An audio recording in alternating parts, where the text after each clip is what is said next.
বিষয় একটু তোমার কাছ থেকে জানতে চাইবো। সুপ্রিম নির্দেশ মেনেই এসএসসি ফর্ম ফিল আপেও 10 দিন সময় এবং কাল থেকে 1 সেপ্টেম্বর পর্যন্ত ফর্ম ফিল আপের সময়, এ নিয়েও দর্শকদের একটু আপডেট দিতে চাইবো।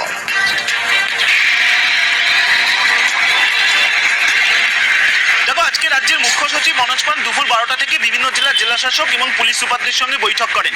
সেই বৈঠকে সুপ্রিম নির্দেশ নিয়ে আলোচনা হয় এবং নবান্ন সূত্রে খবর সেই বৈঠকেই জানিয়ে দেওয়া হয় যে আগামী কাল থেকে 1 সেপ্টেম্বর পর্যন্ত নবম, দশম ও একাদশ, দ্বাদশের শিক্ষক নিয়োগের জন্য অনলাইনে আবেদন দেওয়া হবে এবং সেই সময়সীমার মধ্যে যারা আবেদন করবেন তাদেরকে একদিনেই অ্যাডমিট কার্ড দিয়ে দেওয়া হবে। কিন্তু এসএসসি আর লিখিত পরীক্ষার দিন পরিবর্তন করছে না, সেই অবস্থান আজকে রাজ্যের মুখ্য সচিব স্পষ্ট করে দিয়েছেন এসএসসি-কে বৈঠকে।